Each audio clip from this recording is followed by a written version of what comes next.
اللہ اللہ اللہ اللہ۔ سورہ نبا کی آیت نمبر 31، سورہ نبا کا اور 30ویں پارے کا دوسرا رکوع۔ اللہ رب العالمین نے ارشاد فرمایا، ان للمتقین مفازا، بے شک ڈر والوں کو کامیابی کی جگہ ہے۔ متقین، اللہ کا خوف رکھنے والے اور اللہ کے خوف کی وجہ سے سچی پکی توبہ کرنے والے، ایمان لانے والے، ایمان پر قائم رہنے والے، گناہوں سے اپنے آپ کو دور رکھنے والے، یقیناً وہ کامیاب ہیں، کامیابی کی جگہ میں ہوں گے، یعنی جنت میں ہوں گے، جہاں انہیں عذاب سے نجات ہوگی اور ہر مراد حاصل ہوگی۔ حدائق و اعنابا، باغ ہیں اور انگور، جن میں قسم قسم کے نفیس پھلوں والے درخت ہیں اور قسم قسم کے میوے پھل ہیں۔ و اعنابا، اور خاص طور پر انگور کا ذکر کیا گیا۔ قرآن مجید فرقان حمید میں جس پھل کا اور جس اناج کا ذکر ہے، یہ انسانی صحت کے لیے انتہائی مفید ہے۔ احادیث طیبہ میں جن پھلوں کا یا جن کھانے کی چیزوں کا یا پینے کی چیزوں کا ذکر ہے، اور نبی اکرم صلی اللہ علیہ وآلہ وسلم نے جنہیں شرف سے نوازا، جن کا استعمال سنت ہے، یہ ہمارے لیے انتہائی مفید ہے۔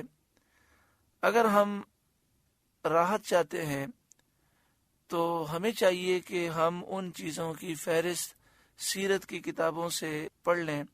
سیرت رسول عربی، الحمدللہ اہل سنت کے مکتبوں پر یہ کتاب دستیاب ہے۔ سیرت مصطفیٰ، یہ بھی کتاب دستیاب ہے۔ تو اس طرح کی کتابوں میں وہ پوری تفصیل ہوتی ہے، فہرست ہوتی ہے کہ نبی اکرم صلی اللہ علیہ وآلہ وسلم نے کھانے پینے کی کن چیزوں کو شرف عطا فرمایا، فیض عطا فرمایا، کن کا استعمال سنت ہے۔ تو ہم اپنی خوراک میں اس کا استعمال کریں تو بے شمار بیماریوں سے انشاءاللہ محفوظ رہیں گے۔ تو یہاں پر انگور کا ذکر ہے، وہ اعنابا، کہ جنت میں قسم قسم کے میوے ہوں گے، خاص طور پر انگور بھی ہوگا۔ وہ کواعب اترابا، اور اٹھتے جوبن والیاں ایک عمر کی۔ جنتی عورتوں کا ذکر ہے کہ ان کی اور ان کے شوہروں کی عمر یکساں ہوگی۔ حدیث پاک میں ہے کہ جنتی 30 سال یا 33 سال کے دیکھنے میں معلوم ہوں گے اور ہمیشہ ایسے ہی رہیں گے۔ دنیا میں کبھی خوشی ہے، کبھی غم ہے، اور کبھی غم کی وجہ بھی سمجھ میں نہیں آتی، دل میں عجیب سی بے چینی ہوتی ہے۔ لیکن جنت میں خوشی ہی خوشی ہے، وہاں نہ غم ہے، نہ فکر ہے، نہ پریشانی ہے، نہ بیماری ہے، نہ دکھ ہے۔ وَكَأْسًا دِهَاقًا، اور چھلکتا جام، شراب نفیس کا چھلکتا جام ہوگا، شراب طہور کا جام ہوگا۔ ایسی شراب ہے کہ جو پاک ہے، اس کے پینے سے سر میں درد نہیں ہوتا، اس سے نشہ نہیں ہوتا۔ لا يسمعون فيها لغوا ولا كذابا، جس میں نہ کوئی بیہودہ بات سنیں گے اور نہ جھٹلانا سنیں گے۔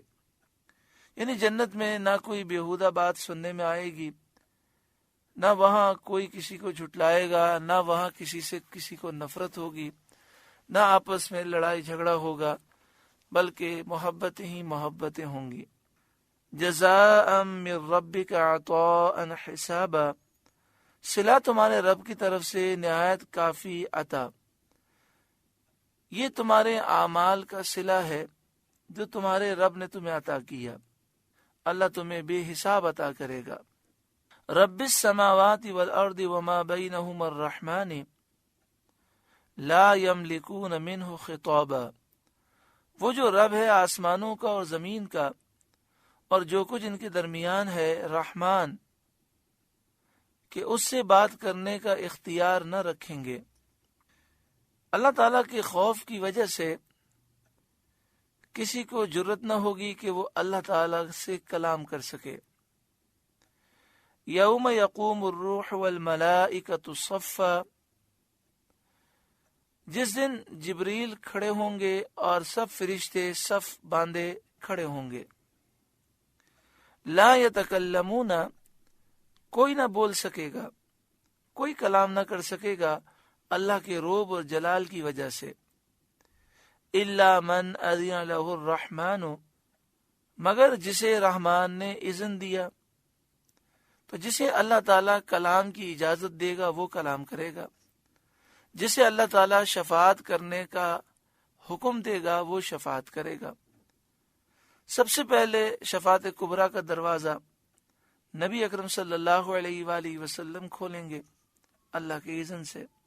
وقال صوابا، اور اس نے ٹھیک بات کہی. شفاعت کرنے کا اختیار اسے دیا جائے گا جس نے دنیا میں بات ٹھیک کہی اور اس کا عمل بھی اس کے مطابق ٹھیک تھا. بعض مفسرین نے فرمایا کہ ٹھیک بات سے کلمہ طیبہ لا الہ الا اللہ مراد ہے. جس کا خاتمہ ایمان پر ہوگا اس کے حق میں شفاعت کی جائے گی، اللہ کے نیک بندے اس کے لیے شفاعت کریں گے. ذالک الیوم الحق، وہ سچا دن ہے. فمن شاء اتخذ الی ربہ مآبا، اب جو چاہے اپنے رب کی طرف راہ بنا لے، یعنی اچھے اعمال کر کے رب کا قرب حاصل کر لے تاکہ عذاب سے محفوظ رہے. انا انذرناکم عذابا قریبا، ہم تمہیں ایک عذاب سے ڈراتے ہیں کہ نزدیک آ گیا.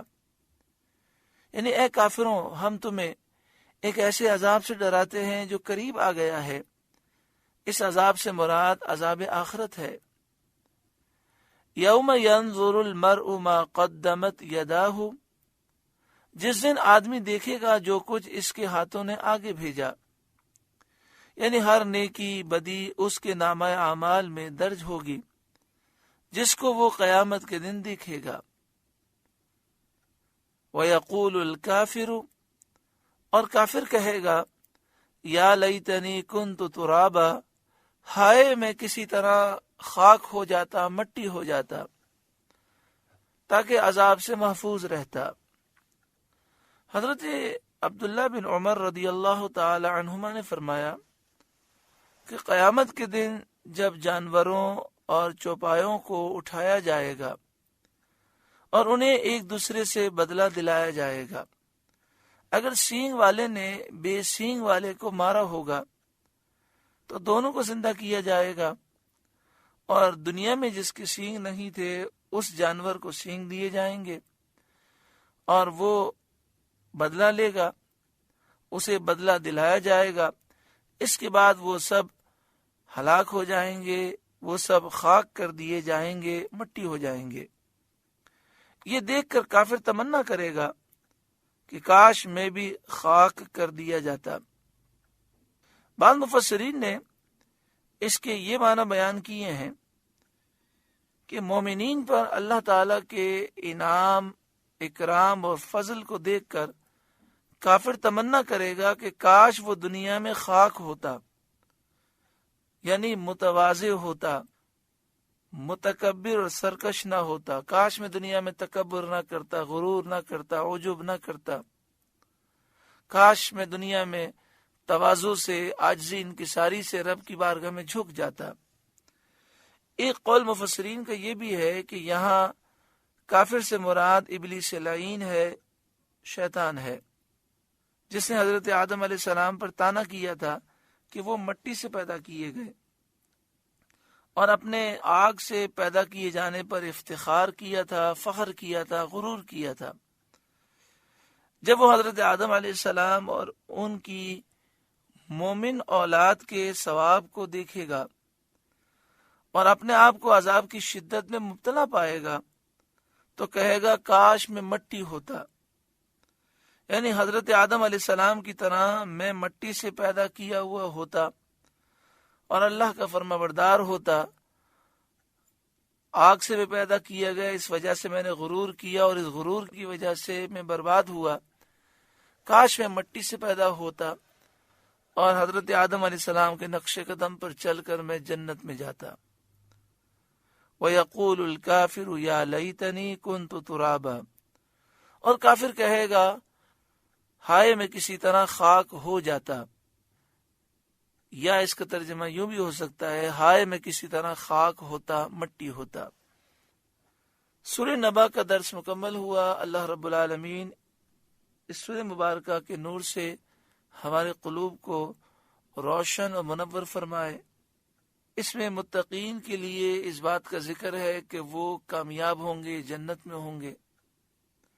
اللہ تعالی ہمیں اپنا خوف عطا فرمائے، سچی پکی توبہ نصیب فرمائے، اور ہر برائی سے ہمیں نجات دے اور پاکیزہ زندگی عطا فرمائے۔ آمین بجاہ سید المرسلین صلی اللہ علیہ وآلہ وسلم۔ اللہ اللہ